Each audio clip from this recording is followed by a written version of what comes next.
going to give you mics. You are? Okay, well, I'm starting, and Ian already made a promise on air. So you can't break it. Oh, no. That's documented. Ian Cron is in the actual house today. Hi, Ian.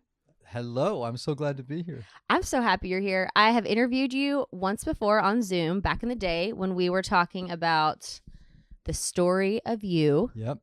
The story of you. And before that was the road back to you. For all of you guys listening and watching, I like to say Ian pretty much invented the enneagram. Oh gosh, that is such a gross overstatement. However, I'm flattered, but trust me, I did not. Well, I'll tell you what you did. And this is what you did, and then you also have the fix, which is coming out January 28th, so in another so this will air on Monday and it'll be coming out that Thursday. It sounds like. Okay. So, Ian, you have this amazing ability to take systems, it seems like to me, like the Enneagram, and the fix is based on the 12 steps of recovery, but you put them into a form that breaks it down that we can read and apply to ourselves so easily. Like, I feel like you have this gift of putting, like the Enneagram, I always knew about the Enneagram, but this book breaks it down. It explains to you your Enneagram number, which if y'all have not done the Enneagram, it is so worthwhile doing this with your entire family and everyone you're close to, because you learn, oh my gosh, like my dad's an 8. I know how to deal with an 8 now, because an 8 is, what is an 8 called? It's the challenger. The challenger. So their whole role is to go in and fight and conquer and to like make moves and be intense. And he's always been that way, and that's his strength. But if you don't realize that that is their personality trait, you could get a little bit, you could be a little misunderstanding of how they operate. Like my mom's a peacemaker. She's a number 1. And my sister. She's a number 9. Oh yeah, she's a number 9. My sister's a number 1. She's a perfectionist. Yep. And so I also realized, I was refreshing on the road back to you. They all act out of anger. That's their triad goes to anger. And I'm a 4. Is it the romantic? So I'm just lost in the middle of feelings. So I've always just been overwhelmed with my feelings and internalizing everyone and always feeling like I wasn't enough or worthy. And but when you actually get it in a book and you put it all together, you're like, oh my God, this is why. This all makes perfect sense. Yeah. And you don't feel crazy. And you actually can understand all the people that you love so much better. It's just such a tool. Yeah, it's really useful. It gives people a glimpse into the interior worlds of other people. What are their core motivations? What are their fears? What are their predictable patterns of acting, thinking, and feeling? And it also gives each type a growth path, right? Because every type has some really beautiful parts, and they also have some shadow parts. Every part. No one's exempt. No one's exempt. Like, I have a friend of mine who likes to say, if you want to, if what you're looking for is compliments, don't play with the Enneagram. Like, the Enneagram is going to like show you in stark clarity in high def things about you that you will love and go, oh, cringe. So, I mean, again, that's what we need. We need those kinds of tools that aid us in examining ourselves and working to become the best expression of ourselves. How did you we're going to move to the fix, because the fix, I love the 12 steps. Mm-hmm. I was in a band with one of my former bandmates was in the 12-step program. And so I used to go with her to meetings all the time on the road when I was like in my 20s and 30s. And I was like, man, I used to think to myself, like, I need this. Yes. And yes, you do. but I didn't necessarily suffer or like feel like I had a true addiction. Although now that I examine my life, I was never great with alcohol.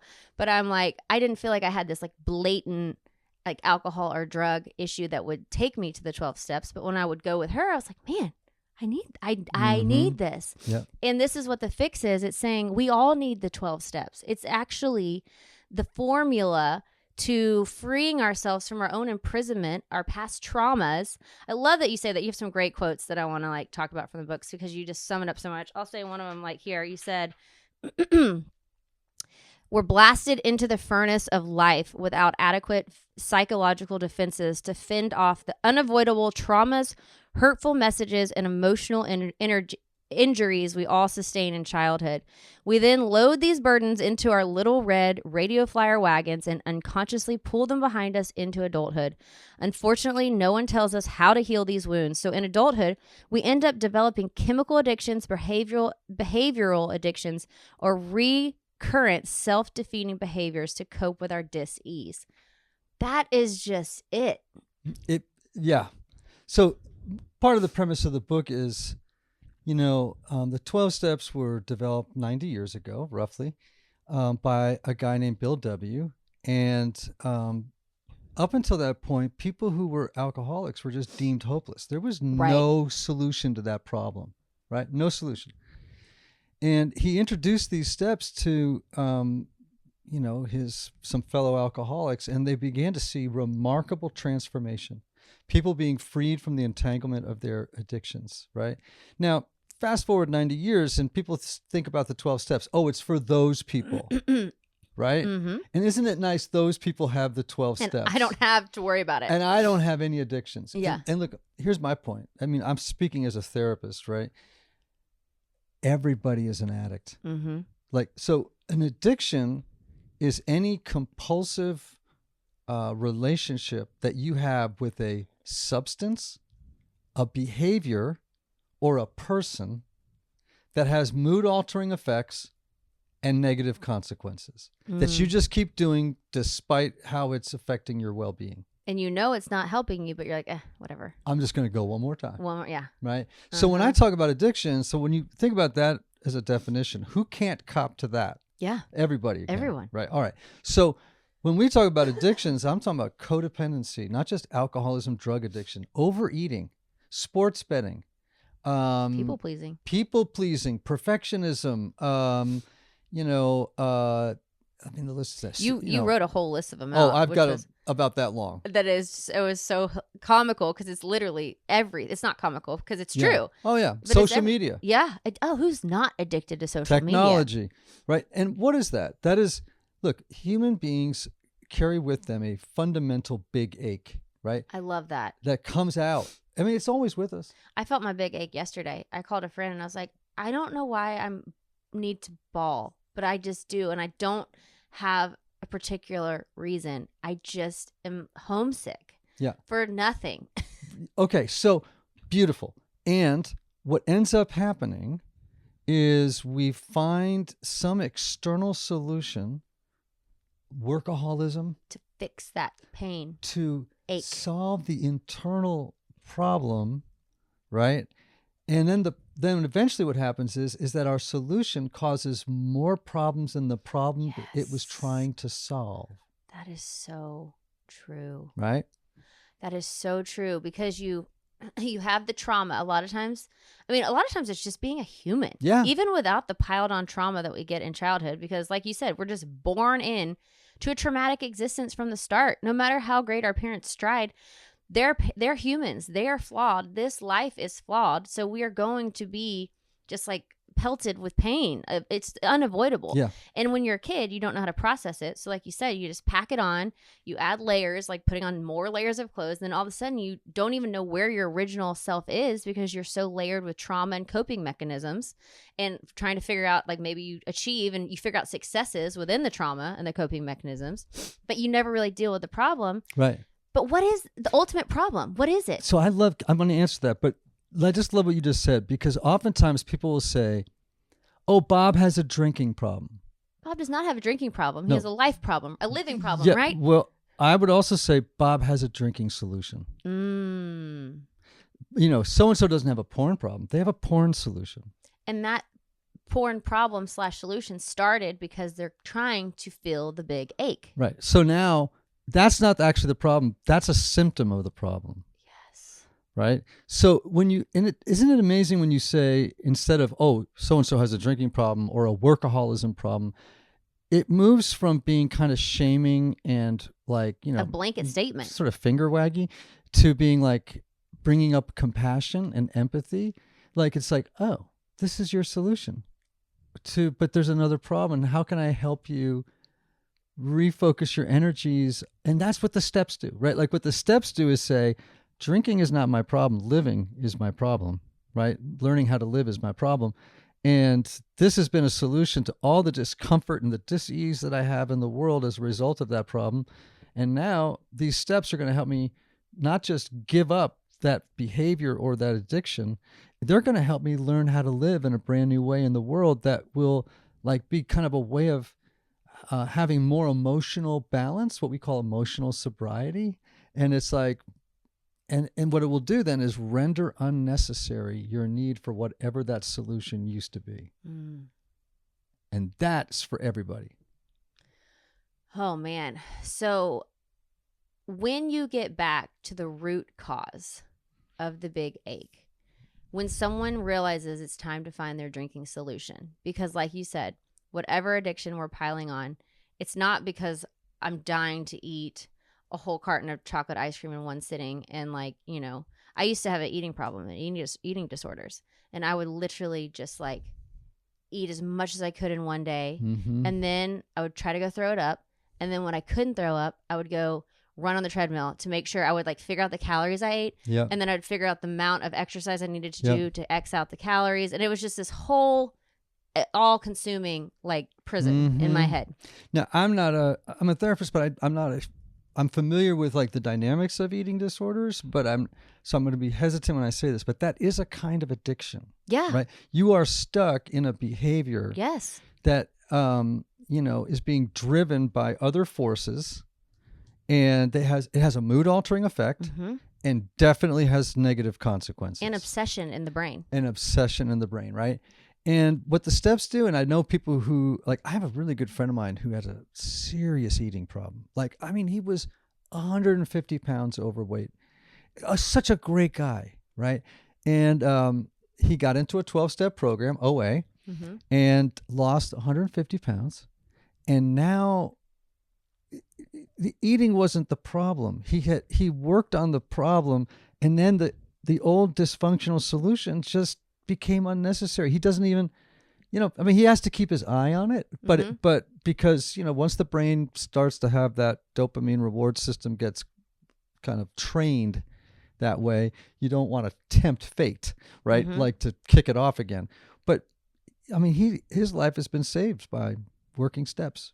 And I feel like mine I was able to kick mine because I got into therapy and did work in that way. But I finally realized what I was trying to do was be perfect looking, because I felt so lost and unworthy on the inside, especially being a 4 on the enneagram. Right. And then I just never felt like I was good enough. And I felt like if people actually got to know me, they would see that I was just this giant fraud, which you talk about in The Fix. You felt like the imposter syndrome, because here you are writing all these books, and it actually kind of sent you back into your spiral of relapse, right? Yeah. So your success. Yeah. So that was part of it. Okay. I didn't go into all the details in the book because, I only got so much room here. But you share so much personal stuff in here. I want to applaud you for that. You really share your life and your details. Well, it's only kept me awake for 6 months, so don't worry. Are you having any anxiety about this coming out to the world? Oh, yeah.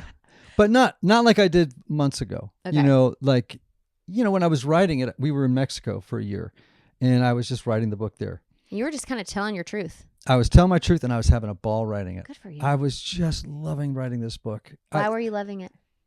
Oh, because it fulfills my mission in life, which is to introduce people to ideas and experiences that deepen and improve their lives. Hence, Enneagram, The Fix, all 12 that steps. stuff. Okay, that's why you love a good system. And that's songwriting too. Yeah. Right, like creating an experience that deepens and improves people's lives. So you have a mission statement. I love that. I do have one. Yeah. I love that. And so when I was writing it, I was able to use humor, my story, interweaving it. And you're right, I do love taking systems that can be very complicated and difficult for people to grasp, and not dumbing them down, which I would hate to do, but kind of laying them out in a way that is palatable, accessible, approachable, and people go, oh. Now, this isn't like some deep, reflection on the 12 steps that, you can find those. This is more like me as a friend talking to you and saying, let me just tell you about my experience with these steps and how it helped me and how I think it could help you. Even if your addiction or your self-defeating behavior that you keep doing over and over again is something as simple as like being a codependent people pleaser, right? Or it's like, I hope that like a heroin addict on their third day of treatment reads my book, and a soccer mom or soccer dad sitting at the kitchen table who's like sick and tired of being sick and tired of some repeating behavior of theirs, and they're able to go, oh, this is for me too. So you're in Mexico having the time of your life, and it was just because you were free? Were you not thinking, what were you not thinking about? How are you having... I wasn't thinking about, oh my gosh, I'm going to have to publish this. You know what I mean? Like, oh, and then when it dawned on me, like when I turned to the manuscript, I'm like, oh, wait a minute. Like a lot of people are going to read about this very vulnerable story of mine. And I'm okay with that. Have you ever been this vulnerable? In my memoir, I had a memoir. My second book was a memoir, and that was pretty dang vulnerable. But this one, a little bit more so, because I first got sober in 1987, and this book starts with me, you know, just coming right out and saying in 2020 I had a relapse. I ended up in treatment. And so that takes there was so much shame about that for me, and I didn't talk about it publicly. I'm not one of these people who goes on Instagram and says, hey everybody, I had a relapse. I think that's really distasteful. Not to mention like emotionally unwise behavior, right? Why do you say that? Because sometimes people do that to actually stoke a following, which can actually become an addiction, right? It's like, this is a very tender moment when that happened. And I had to work on myself and really do some work to figure out what happened here, you know? And I didn't want this to be leveraged as an opportunity in the public sphere to like enhance my brand. I would find that disgusting. Like, it's like, no, this is serious. This is my life. This is my life. And so, and my life does not belong to everybody else. Boundaries, good boundaries, right? There. So, but when the time came and I realized, like, I just had this feeling like, I got to write a book about the 12 steps because they've had such an impact on my life. And they were probably super fresh because you were coming off of 2020. Yeah. And I'm like, okay, so how do I do that and not talk about my own life? I can't but it's not a memoir, so it's not like all my story and me talking about me. It's just, that is actually just the backdrop against which with I can, you know, talk about the steps and how they affected my life. So I actually just become an example of somebody that could be standing in for anybody. You said this too. I love this because this is so true. Look at you with all those quotes. Well, I mean, I was going to quote the whole freaking book, but then I was like, people just need to go read it. You can get that on Audible. Yeah, go get the fix on Audible. Actually, that would be great to hear you actually reading it. I love reading my own books. Oh, do you? Yeah, because I hate listening to other people's books read by somebody else. Truth. You know, it's like vanilla. It's like, okay, this is a khaki reading of this person's book. I want to hear it in their voice. Who wants khakis? Yeah, even if it's like nasally and like weird. I want to hear you you tell your story. Absolutely. You said this. Prescription drugs, rehab. How did this happen to you, Ian? You say this in the book. So you're an Episcopal priest, a therapist, an author who writes books about spirituality, rewriting your life narrative, the mysterious workings of the personality and the human heart. You previously had decades of recovery from alcoholism. You have a nice home in a cool neighborhood in Nashville. You take vacations to Italy. You have 2 new cars in the garage.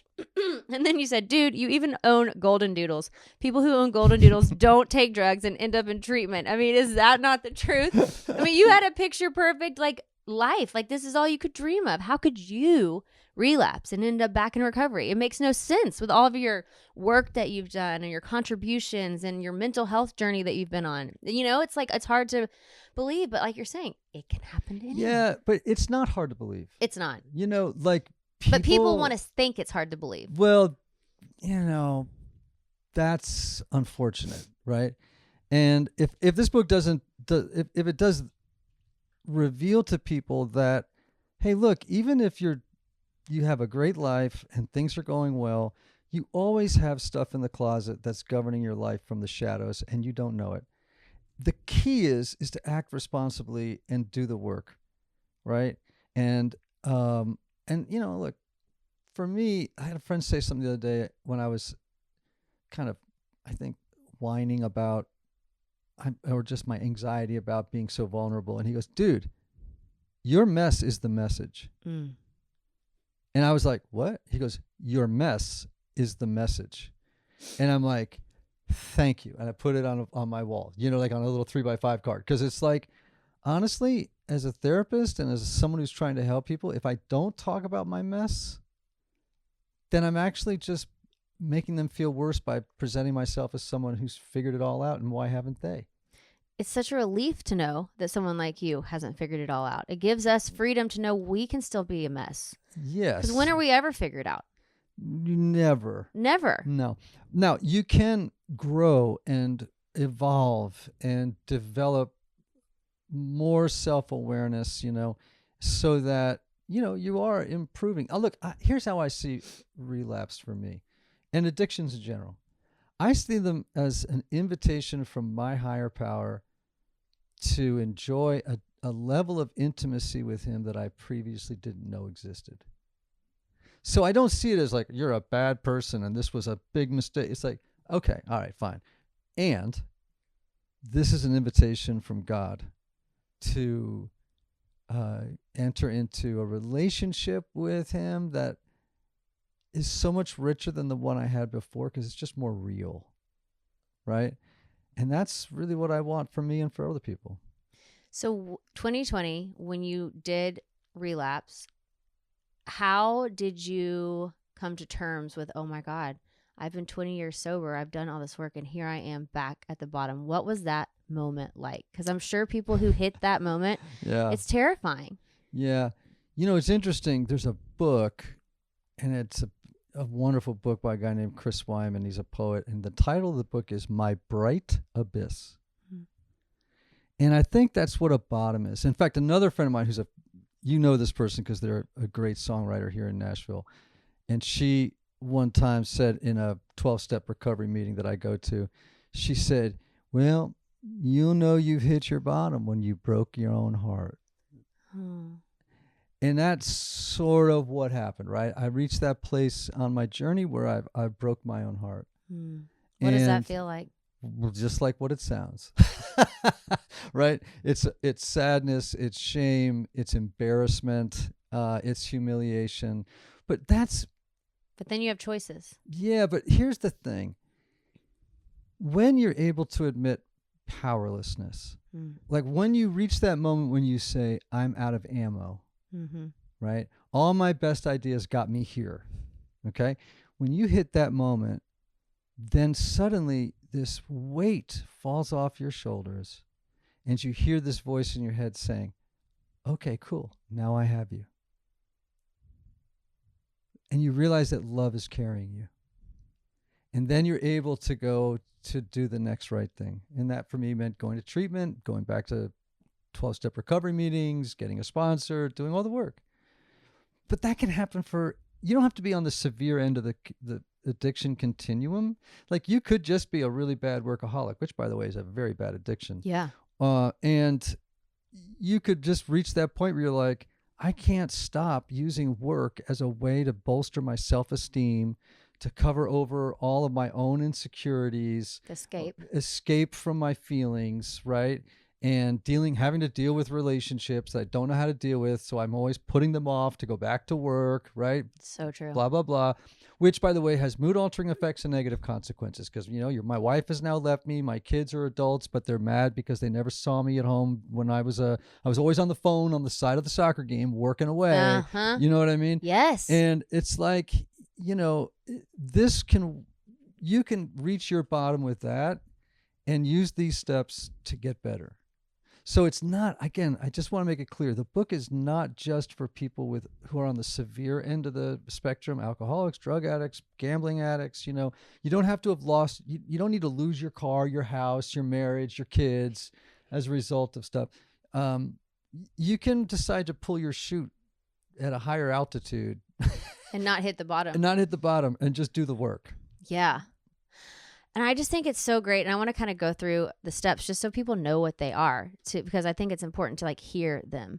But I want to kind of talk about one thing that stood out to me that I have struggled with so much, and that is Christianity. Because you have this part in your book where you realized where you were like drinking in high school. You came from a family of big drinkers.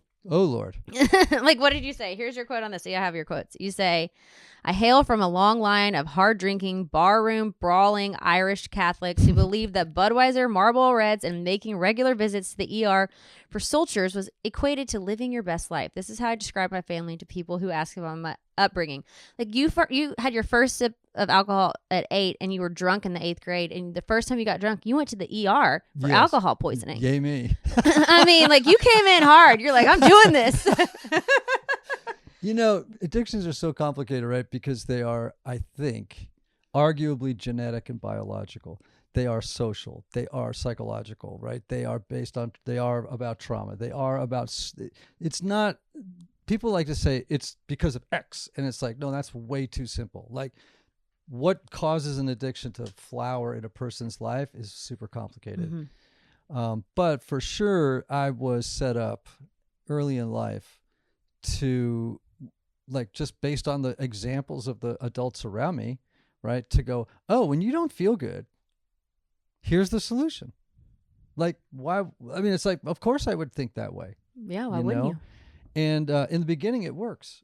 That's the problem. And it probably works really well. Oh, and it's works. Fun. It's awesome. Well, you said this too about you with your drinking. I mean, I have so many quotes because this. Oh my gosh, there's a second page. I can't stop, Ian. Your book was so good.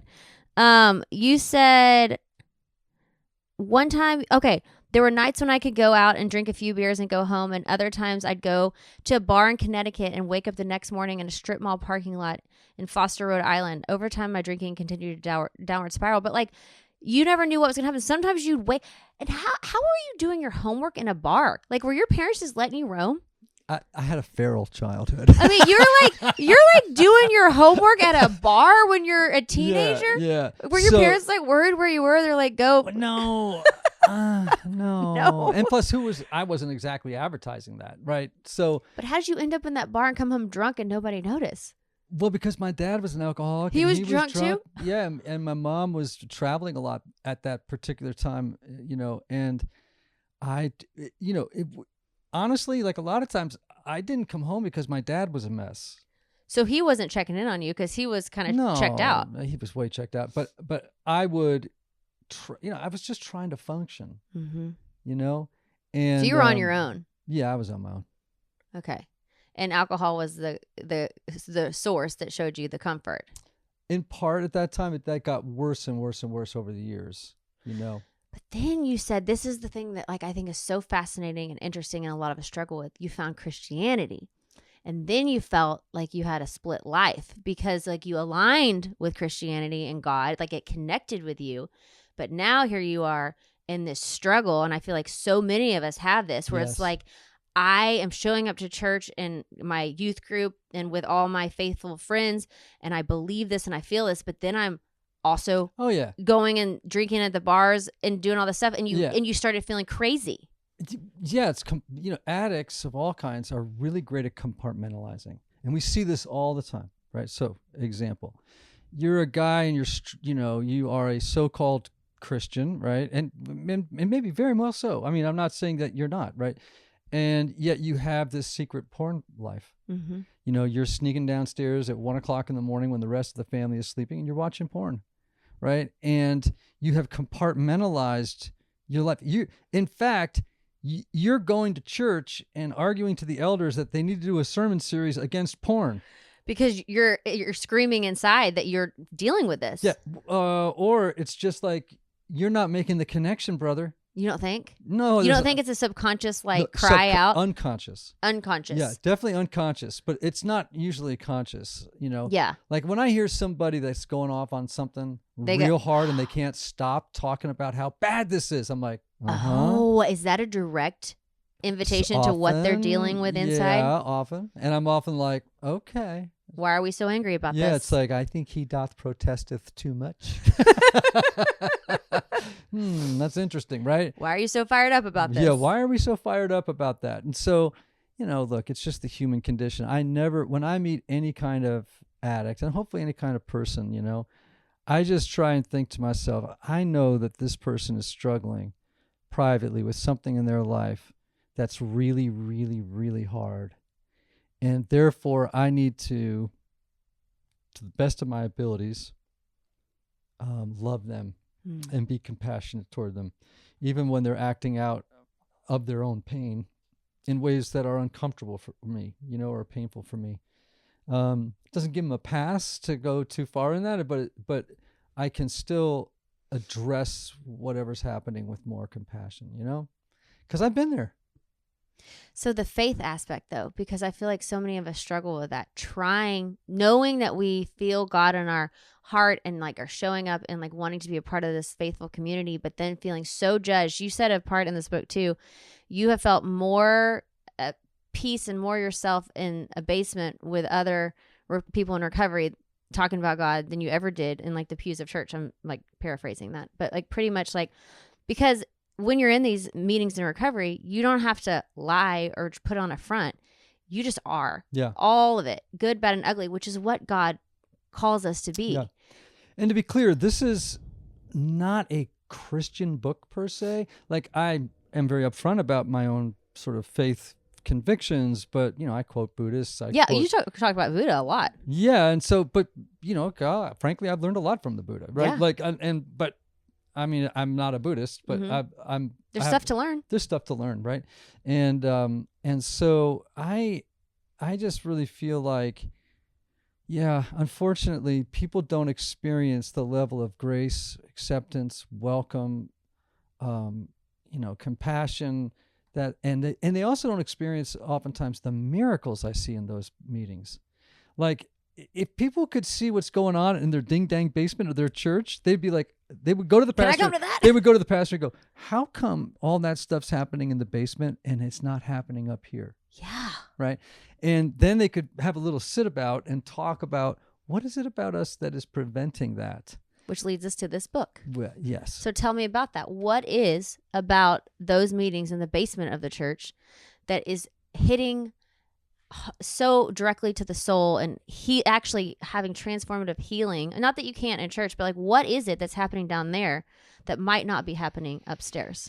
Well, first of all, they are generally, and I don't want to romanticize meetings and say every single one of them is awesome, and it's like, no, I've been to some crappy meetings before, like where they're a little dysfunctional. That's pretty rare. I will be honest, but I have been to those types of meetings. I think it's number one that all of us have a shared experience of having gotten to the end of our own resources, and we've all done some pretty dumb stuff. And so there's a kind of warmth and acceptance. And, it's weird. Like, what newcomers to those meetings often say is like, the first thing that I noticed was how much laughter there is here. Like I go to meetings all the time where it can be hilarious. Because you laugh about what you did, probably, right? Well, there's some of that. I mean, not in a way that's unhealthy, right? But humor is healing. Yeah, I mean, humor derives from the same word that humility does. Yeah. And so humility is a really important spiritual virtue, right? And so, I think there's a kind of welcome, a spirit of welcome, of everybody can be included here. It doesn't matter if what your race is, what your sexual preference are, what your, you know what I mean? It doesn't matter anything. We just want to help you get and stay sober. And we also want to help you find a relationship with a higher power that will take care of the big ache, and will help you to live without having to rely on external solutions to your internal problem, right? And so I don't think, sometimes people in the sanctuaries don't experience a kind of desperation about their own spiritual condition. Yeah. Now, I think they should experience a little bit more than they do. But of course, for a lot of them, they just haven't reached a point. They haven't gotten to the end of themselves. It's interesting. Again, I don't want to be all Christian here, but in the Sermon on the Mount, in one translation of it is, Jesus says, "Blessed are those at the end of their ropes." Now we know why. Yes. Yeah. Because all you got left is God or dying. Yeah, and so actually, I mean, that puts some people in a dilemma, right? Because it's either gonna blow up and you're gonna go down, and the ship is gonna sink, and you're never gonna heal, right? Which is tragic. Yep. Or you kind of have two choices, right? Yes, and for some people in the beginning, that's really hard because it's like, oh, great, I have two choices, death or God, and I don't believe in God, so what am I gonna do, right? And we just say, keep coming. It'll come to you. Just keep coming. Now, I just want to make sure that, let's say you're a codependent woman and you are in a relationship with somebody, and you've seen this, right? People get in relationships with really dysfunctional people. They get hurt over and over and over and over again, and they keep going back. They keep going back to the relationship. Why? Well, I'm just kind of describing sort of codependent relationships, right? Mm-hmm. And there may be many reasons why, but it may be because they have begun to see that other person as the sole, the only person who can, hold up their self-esteem, give them safety, whatever. There's a lot of reasons people can do this, right? And or they're just addicted to love in a way that's, and the hope that it'll change. And right, and that they will be nobody without this other person, yeah, right? And so they put up with people having affairs, people drinking, people doing all kinds of crazy stuff, right? And they leave and they come back. They leave and they come back. They leave, or the other person leaves and they take them back, or they leave and they come back and they take them back, And it's like, that's an addiction, right? And there are actually 12-step programs for people like that called Codependence Anonymous or Al-Anon, things like that. And it's like the 12 steps are for people who, I like to say, are just sick and tired of being sick and tired of those stupid addictions or the same repeating self-destructive patterns of behavior that, though they don't serve them at all anymore, they can't get themselves out of it. Yeah. Right? And, the steps say you can, and here's how. So let's kind of go through the steps, because can we just mention them? Sure. You go into detail with each one, but I think it's really important just for people to hear what they are. So the first step would be... That's the table of contents, so you don't want to do that. Okay, what do we want to do? That would just be... Oh, no, they are in there. I was going to read it. I don't even know what the table of contents. Listen, Ian, let me tell you about your book. Thank you so much. Yep. So we have step 1. We admitted we were powerless over blank, and that our lives had become unmanageable. Yeah, that is the only step you have to get 100% right. Okay.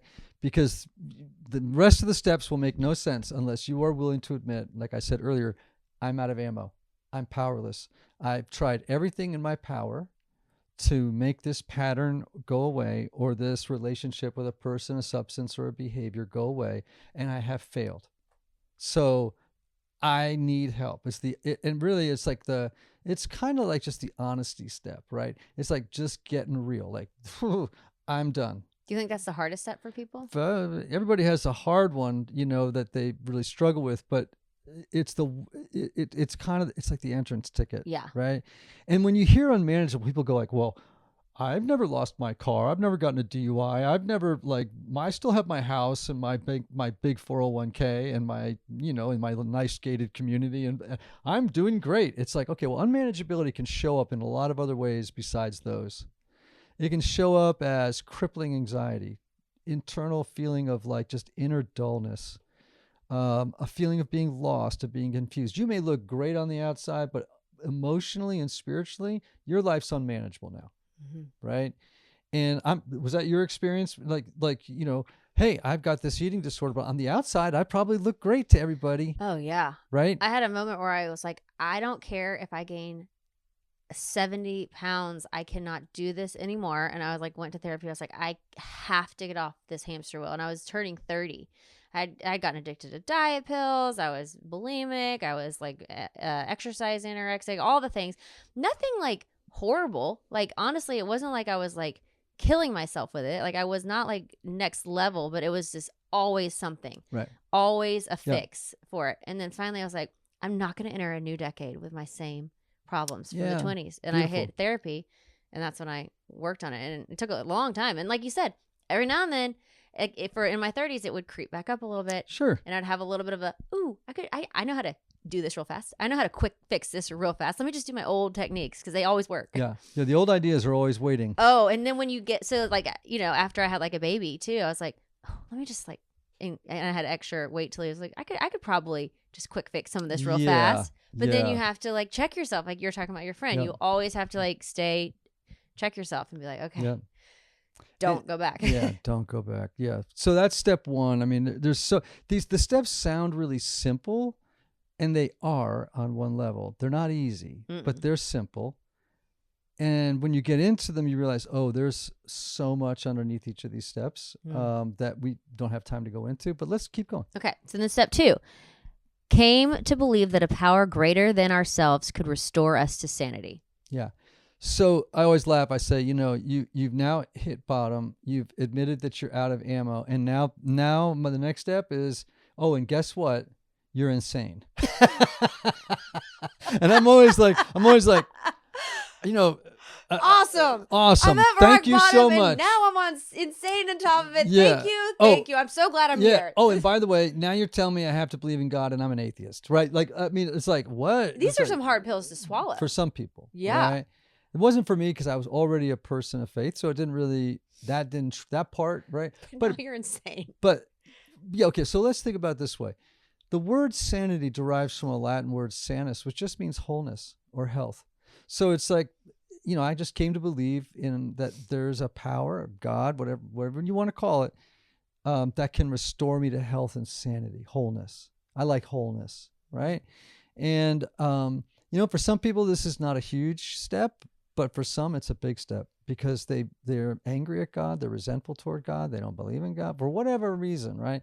And so the cool thing about the steps is it doesn't say, oh, it has to be Jesus, or it has to be Buddha, or it has to be the gods of Hinduism, or it has to be this, right? It's like, no, you get to pick. That's what's so great about the steps is there's not these rules. It's you guiding yourself through them. Yeah, well, actually, there are rules, I guess. No, not There's really. Steps, not rules. Actually, the word that is used in meetings and in the literature of the 12 steps is, these are suggestions. Here are the steps we took that we suggest as a path, right? So you never get a sense in meetings or in your work with it that these are rules and you got to follow them. It's very gentle and loving. It's very invitational. Very invitational. You move at your own pace. Yep. And it's about, especially steps 2 through 12, right? Our mindset is not about perfection. In fact, there's a line in our book, right, that says, it's all about progress, not perfection. So we're just making progress on each of these. And the cool thing about that particular step is it doesn't say, we've come to believe that it's like we came to believe. You don't have to get this all right day one. You don't have to believe 100% day one. All you have to do is be willing. So like when someone says to me, I don't believe in God, and if there is one, I hate him. I go, fine. Would you be willing? Could you crack the door just a little bit and be open to the possibility that there is a power greater than you that loves you and wants the best for you? Well, I can try. And I'll say, why don't you just try prayer? Oh, I couldn't possibly pray. And I'm like, okay, let me make this simple for you. Here's a really short prayer. I want you just to start saying it every morning, when you get up out of bed. And they're like, okay. And in the beginning, they're like, rah, rah, rah, rah, saying their prayer in the morning. And I'm just telling you, I've seen this a million times. What happens is people just open the door to faith a little bit. And then slowly they start to go, oh, I'm actually starting to sense that there is someone out there that cares. You know what I mean? And it's like, just be willing to believe.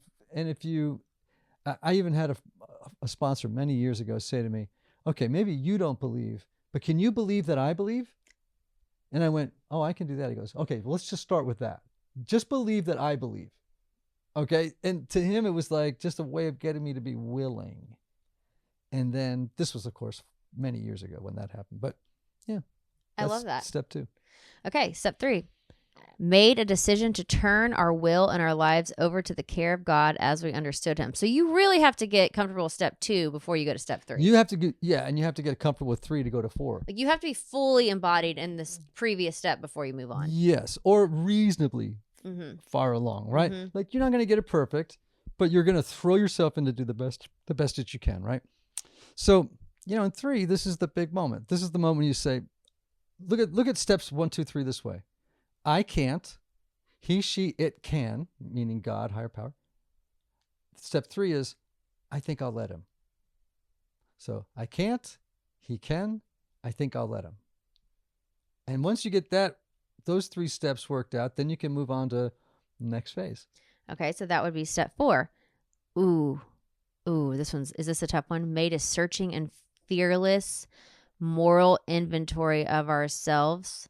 Well, step 4 and step 5, admitted to God, to ourselves, and to another human being the exact nature of our wrong. So step 4, do you have to start at the beginning and go through everything you can absolutely remember of wrongdoings that you've done? So yes. And tell me why that's important. Well, actually, in step 4, what you do is a couple of inventories, right? And meaning writing work, journaling work, right? So it would be something like you start with making a resentment inventory. Who are all the people you're resentful for? And I want to know why this is important to do. All right. Okay. So step 4 is they're all crucial, but to me, this one perks me up. All right. So this is just good self-examination work. So you're like, I'm just going to write down the names of everybody I hold a grudge against or I'm resentful for. Because for a lot of addicts of all kinds, that is part of the big ache. They're carrying a lot of anger and resentment. Yeah. Okay. And it's unprocessed. It's unacknowledged, right? So in that inventory, you write down, who am I mad at? The next column, why am I mad at him? The next column would be, how did it affect me? Then the next column is, what was my part? Ooh, because we haven't thought we had a part. No, we didn't.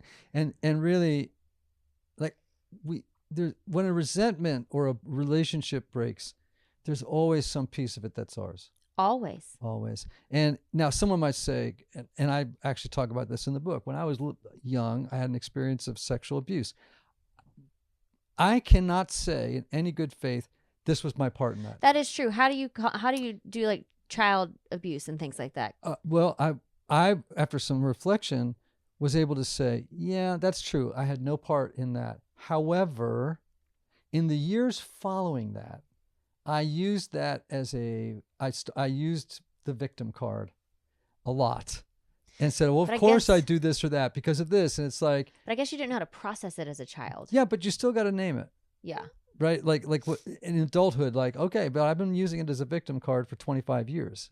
Okay. So when you're a child and it happens, you have no part, but you're saying when you become an adult and you now have to take responsibility for how you have. Yes. And how that has played into the resentment. Okay. Right.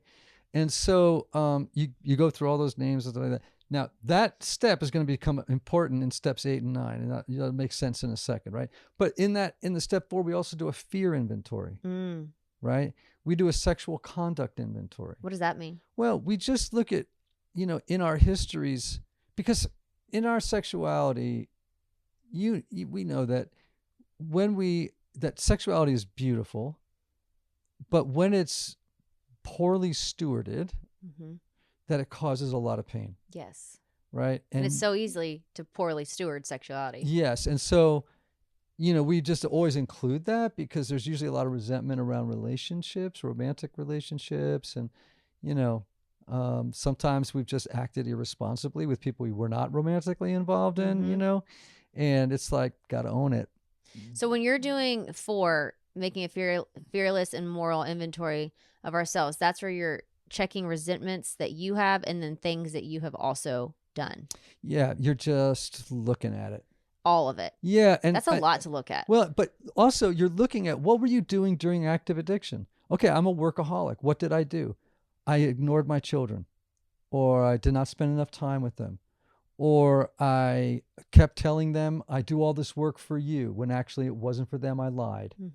It was really to bolster my self-esteem and to buy expensive things to make me look great because I didn't feel great about myself.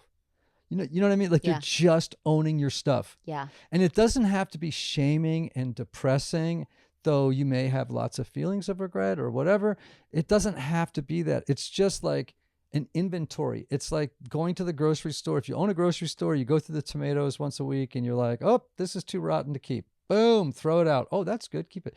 And also part of the inventory process is also laying out your assets, your gifts. Yeah. So it's like, here's what needs to go. Here's what needs to stay. Right. And here's what I need to clean up. Exactly. Then you go to step 5, which is admitted to God, to ourselves, and to another human being the exact nature of our wrongs. Oh, is this where you have to go apologize to people? Nope, not yet. This is when you sit with your sponsor or somebody else and you actually go through everything in your 4th step. You tell. So is that freedom though? It's probably like shameful in the beginning, but then freedom. Oh yeah, for some people this is a terrifying step, but it's really important. Because you release you will survive. Well, and it's also like you're getting that poison out of your body. Yeah, not only that, but your sponsor is going to say stuff to you like, or whoever you share with is like, oh, you did that too? I did that too. Or I did it worse than you. Yeah. Right? Oh, you think you lied. It's like, and you suddenly realize, oh, I'm not the crappy person I thought I was. That is why these steps are so important, because we're actually just being so raw and real. And we all have these things we're shameful of in this inventory. Yep. And every great religious tradition has this step as part of its teaching. I love that you're bringing this to all the people, not just people who have this active addiction that can be pinpointed. Oh, listen, everybody should do this. Everyone needs to do this. That's why you wrote this book. My sponsor it's like just cleaning out your pipes. Yes, my sponsor is so great. He's so funny too. And he says to me all the time, he goes, well, Ian, not everybody needs to know everything about you, but somebody does. If you have 1 or 2 people in your life, just one, who knows everything, knows about every dumb or hurtful thing you've done, and could look you in the eye the whole time and go, keep going. And like, just listen. And it is people will oftentimes say that they actually had such a profound spiritual experience that when that step was over, they walked out an entirely different human being. Light as a feather, I bet. Yep. Mm-hmm. Ooh, okay. So step 6, we are entirely ready, because now we've done our inventory.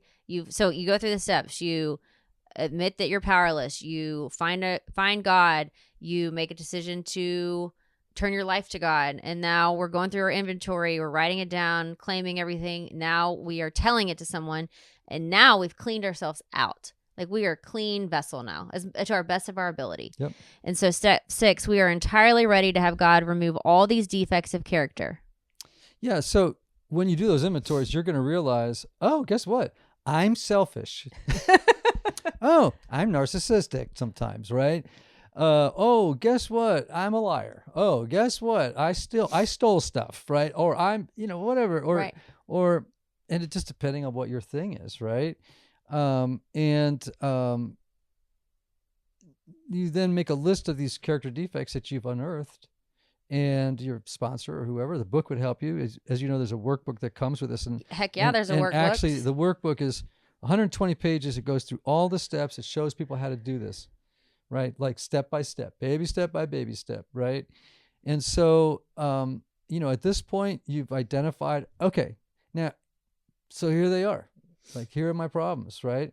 And then you're going to go on to the next step. Step 7, humbly ask God to remove our shortcomings. Right. So here's the problem most people have. Most people are always trying to fix themselves. Yeah.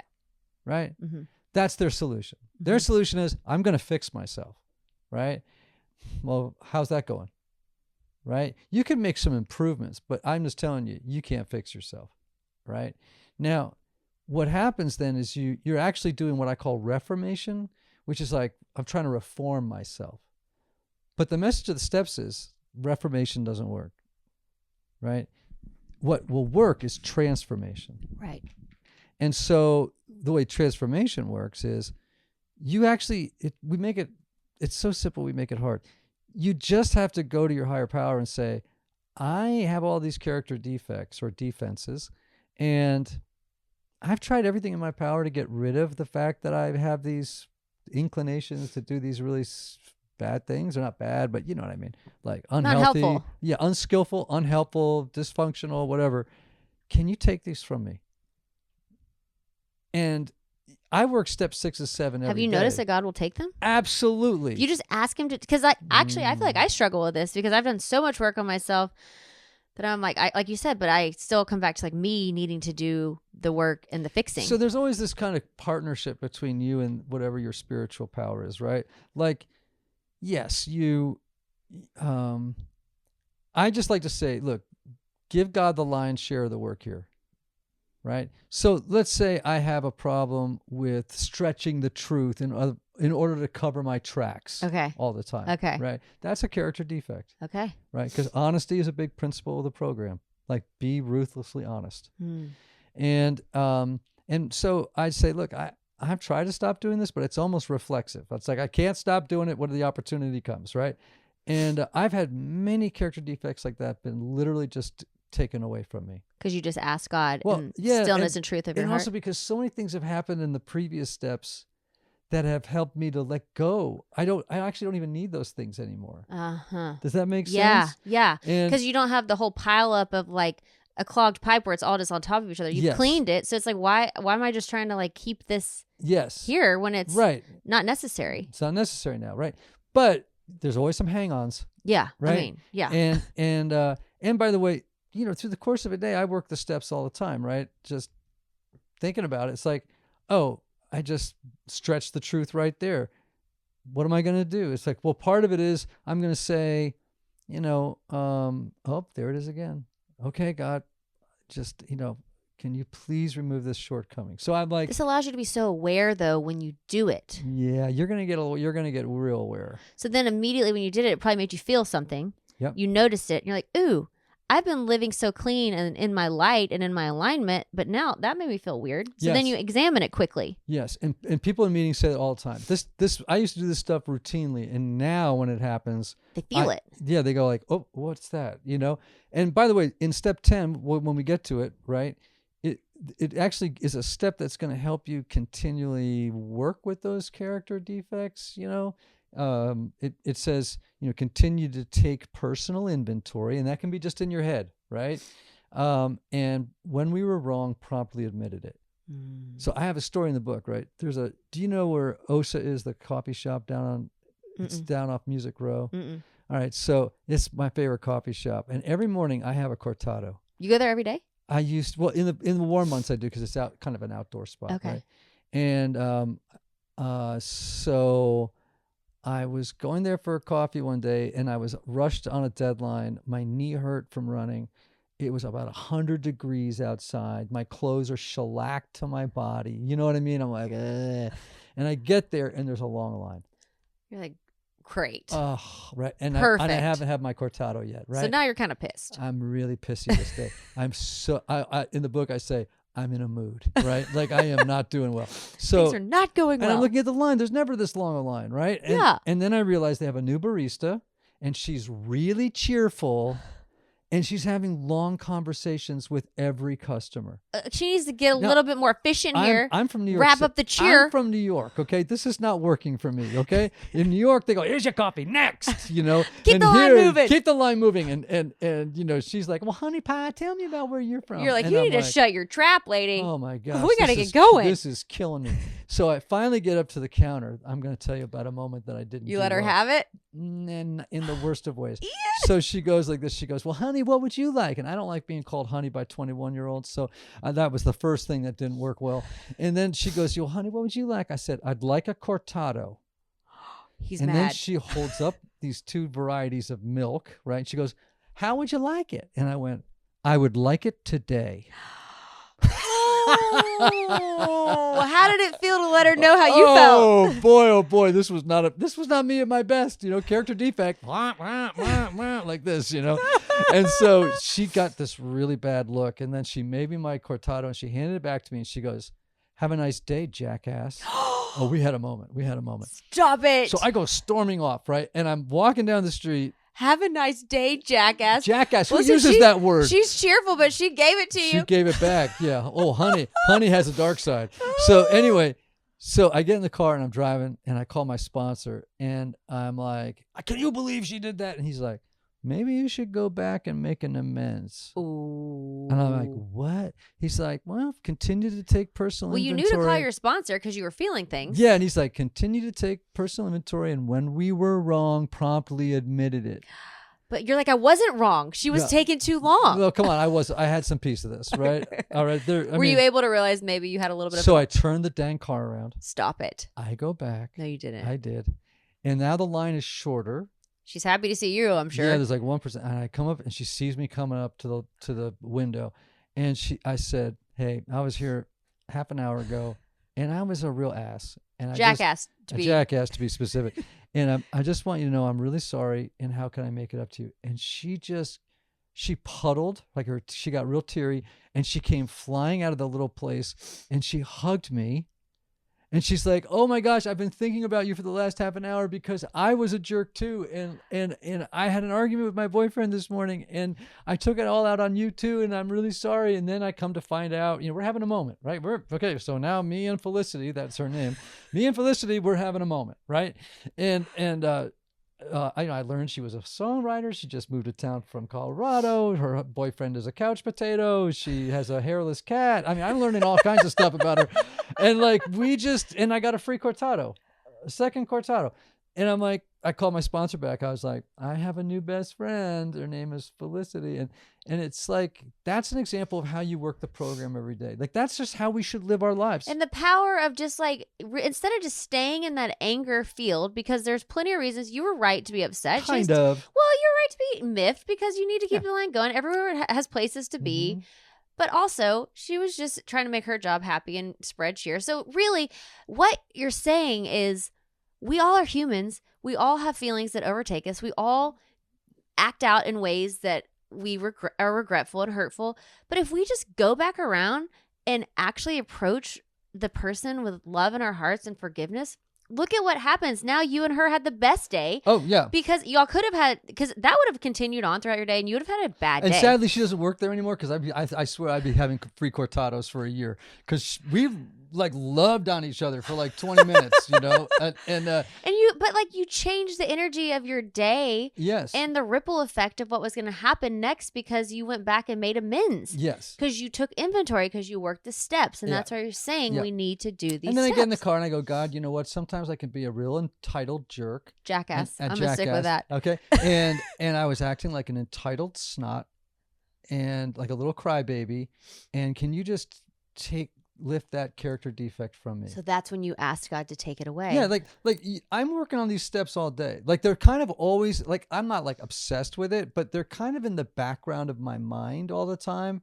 And my sponsor likes to say, when you've worked them long enough, all the numbers fall away.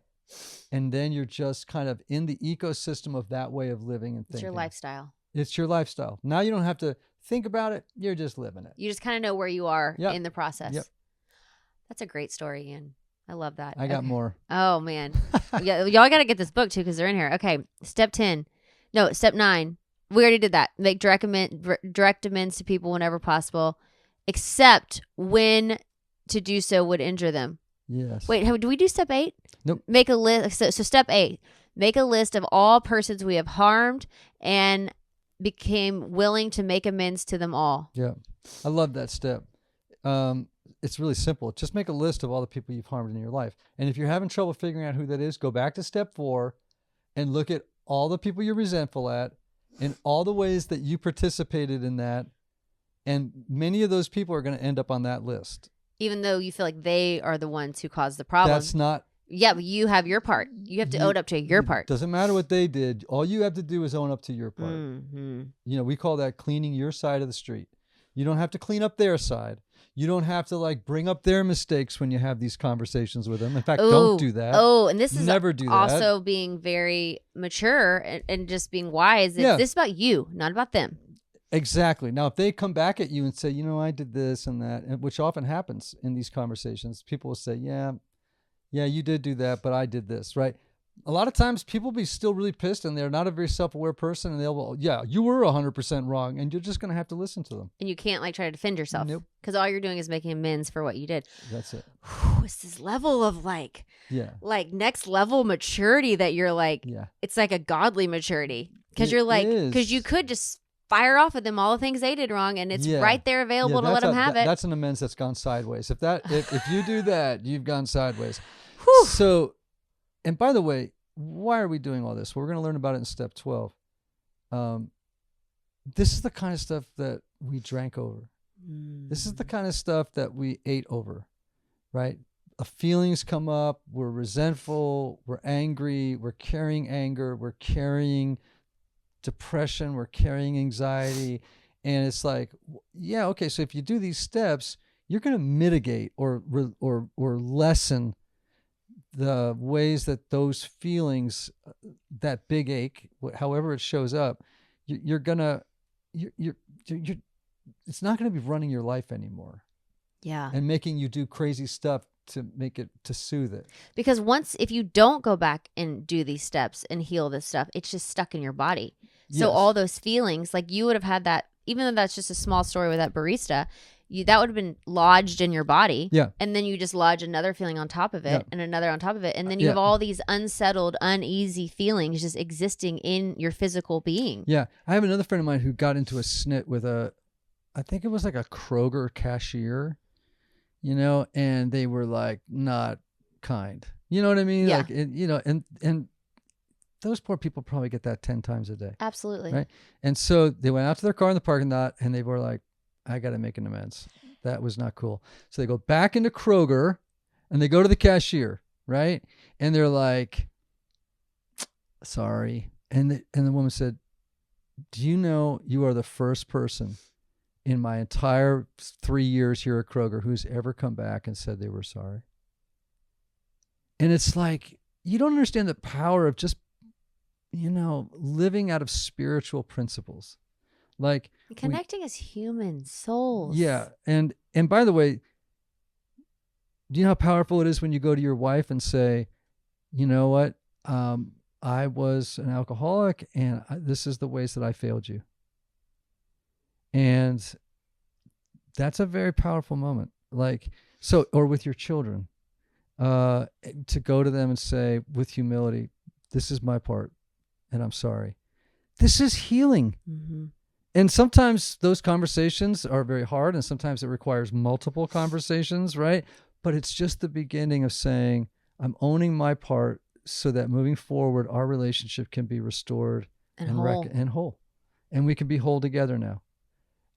And if I do this, I won't have to drink or, do all the crazy or whatever your fix of choice is. I won't have to do that anymore.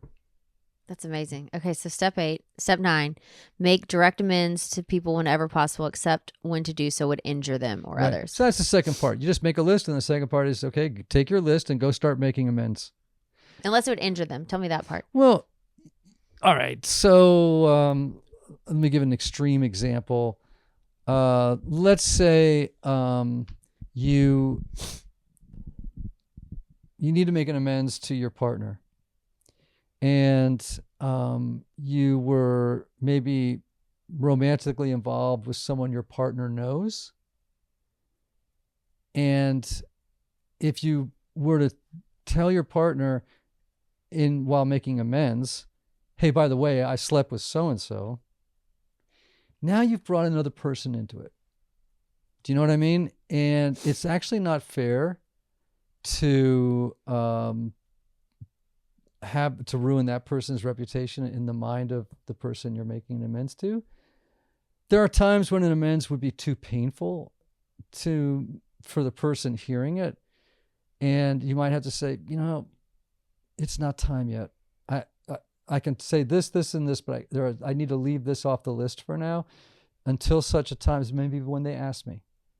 Or there may be and I've known people who did that. It's just like, you want that amends conversation to bring healing, not to re-traumatize somebody. So, you just have to be wise and discerning, because sometimes people will be like, I want to tell you everything because then I'll feel great. It's like, well, actually, that's not the point. It's like, and then the other person was walking away a bloody mess. Terrible. Right. This was a terrible experience and you feel awesome now because you confessed everything. It's like, you just have to be wise about what you share. And your timing. But you begin the process. Okay, so then we have step 10, continue to take personal inventory, and when we were wrong, promptly admit it. Yeah, and that's that story from OSA, right? Just these, when you get to 10 so look at it this way. Steps 1 to 3 are mend and deepen your relationship with God. Steps 4 to 7, mend and deepen your relationship with yourself. Steps 8 and 9, mend and deepen your relationships with other people, right? Mm-hmm. And now in 10 to 12, these are maintenance steps. It's like, okay, well, how do I now live this new way of life moving forward? Well, there's the first one. I continue to take personal inventory. When I'm wrong, I go back to OSA and I tell Felicity I'm sorry. right? Or if I snap at my wife, I come back into the room later and I say, baby, I'm sorry. How do I make it up to you? If whatever it is, right? Promptly we're address just keeping accounts up to date. Yep. We're not letting stuff go outstanding. Yep. Okay, so now we're on to 11. Sought through prayer and meditation to improve our conscious contact with God as we understood him, praying only for knowledge of his will for us and the power to carry that out. Yeah, so one of the things that I want everyone knows, like the 12 steps is not a self-help program. If yourself could have helped yourself, wouldn't yourself have done it by now? Yeah. Do you know what I mean? It's Yeah. like, it's just not a self-help program. So what it is a spiritual program of living that addresses the hole in the soul, or the thing that is the big ache, right? And that we can't do for ourselves. And so here we have an example of like, well, how do I stay in good contact with my higher power, God, right? Like, I just on a daily basis, how do I stay attuned, in line, aligned with my higher power? So every morning, for example, I get up and I have a prayer time, I have a meditation time, I have spiritual books that I read, I journal, I have a gratitude journal I have every day, so it's like I just have ways of making sure that I am really connected and consciously aware of my higher power's ongoing activity in my life from moment to moment throughout the day. That's my goal. Now, sometimes I forget and I got to come back, right? Well, that's normal, but that's part of just good maintenance.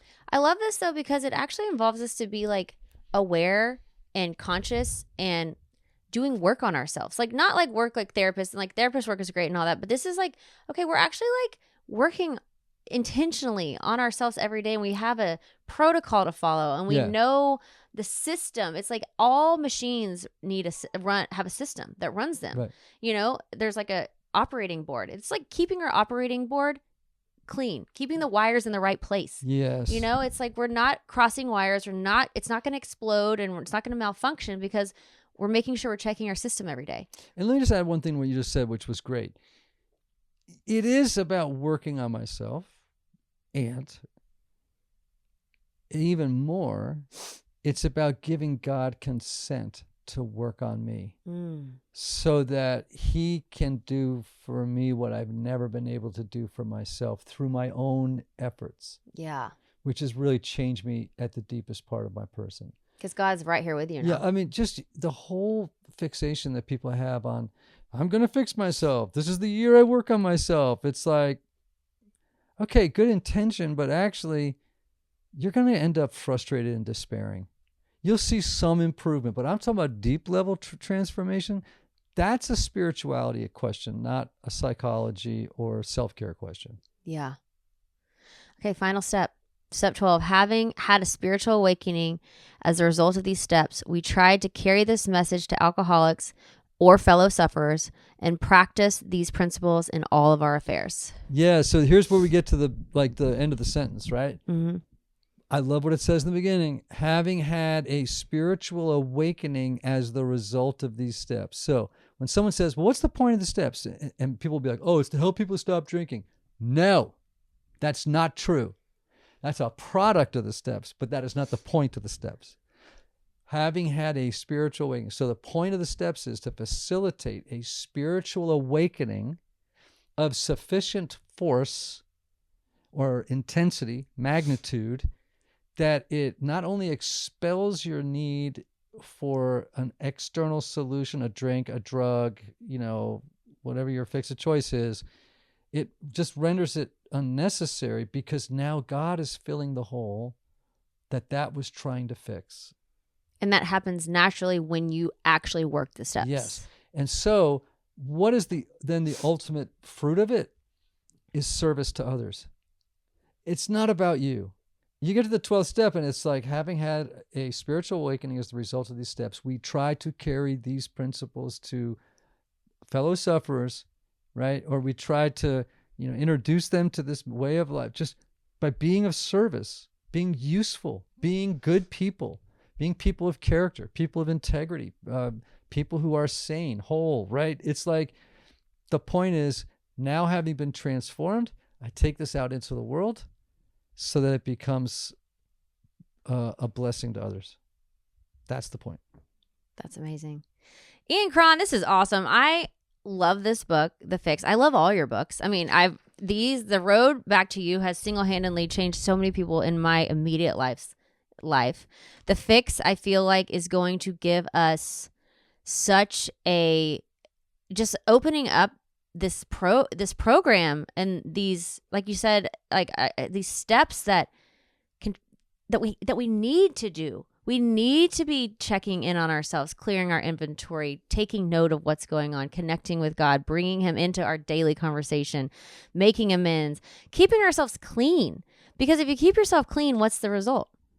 Well, you know what it is when people say garbage in, garbage out. Yeah. Good stuff in, good stuff out. Yeah. Right? So it's not clogging your pipes. Right. Yep. It's about, again, like I was saying earlier, mending and deepening our relationship with God, ourselves, and others. And then as a result of all that, you have a spiritual awakening.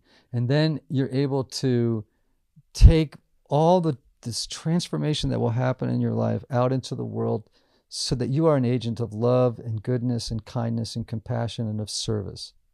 And now your life is no longer just about you. Mm-hmm. Now it's about us. Mm. I always wrap up with leave your light, and it's super open-ended.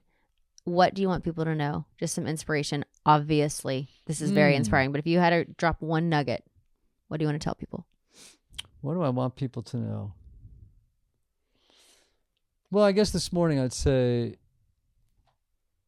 so many people, that transformation is possible. Like,